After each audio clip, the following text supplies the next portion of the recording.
A'udzu billahi minasy syaithanir rajim. Bismillahirrahmanirrahim.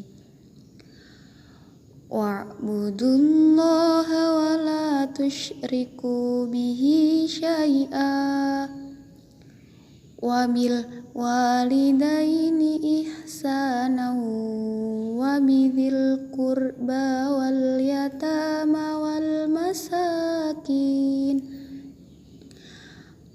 masakini wal jari dzil qurba wal jaril junubi was-sahibi bil jambi wa bnis sabili wa ma malakat aymanukum innallaha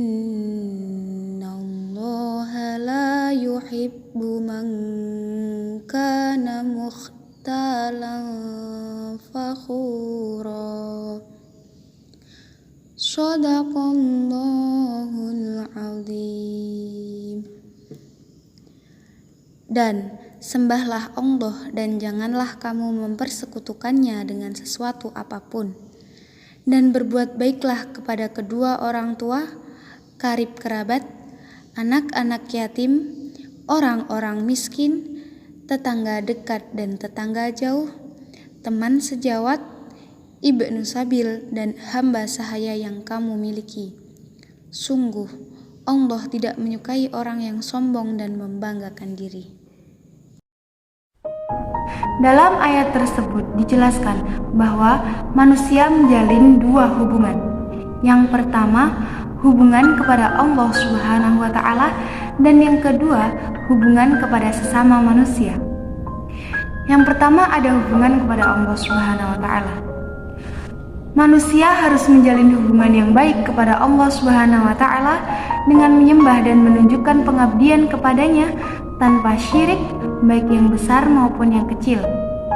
Dalam satu hadis, Rasulullah SAW bersabda, "Inna akhwafa ma akhafu alaikum syirkul asghar."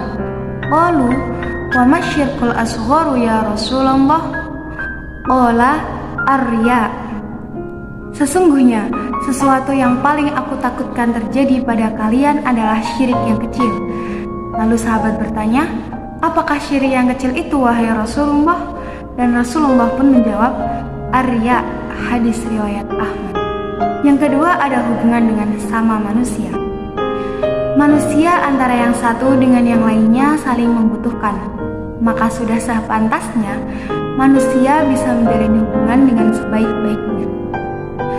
Contoh-contoh kepada siapa saja manusia harus menjalin hubungan baik tersebut sudah dijelaskan dalam ayat tersebut. Yang pertama, ada berlaku baik kepada kedua orang tua. Hal ini karena orang tua telah melahirkan, membesarkan dan mendidik dengan pengorbanan harta dan jiwa sehingga seorang anak mampu tumbuh dan besar dengan baik. Oleh karena itu, setiap anak harus mampu menunjukkan kebaikan dengan sebaik-baiknya kepada kedua orang tuanya. Padahal semestinya apapun perbuatan anak kepada kedua orang tua, sebenarnya tetap saja hal itu tidak akan mampu membalas jasa dan kebaikan orang tua. Yang kedua ada berbuat baik kepada kerabat. Karena itu silaturahim harus disambung dan dikuatkan. Bila seorang muslim memutuskan hubungan silaturahim, bisa menyebabkan dia terhalang masuk ke dalam surganya Allah Subhanahu wa Ta'ala. Yang ketiga ada berlaku baik kepada anak yatim. Setiap anak pasti membutuhkan perhatian, pendidikan, dan nafkah dari orang tuanya.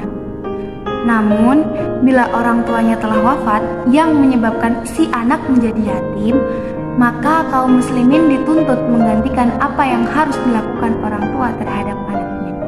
Yang keempat ada berlaku baik kepada orang miskin.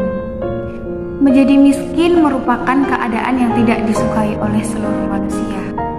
Oleh karena itu, kemiskinan harus diatasi meskipun pada masyarakat kita semakin banyak orang yang tetap menjadi miskin.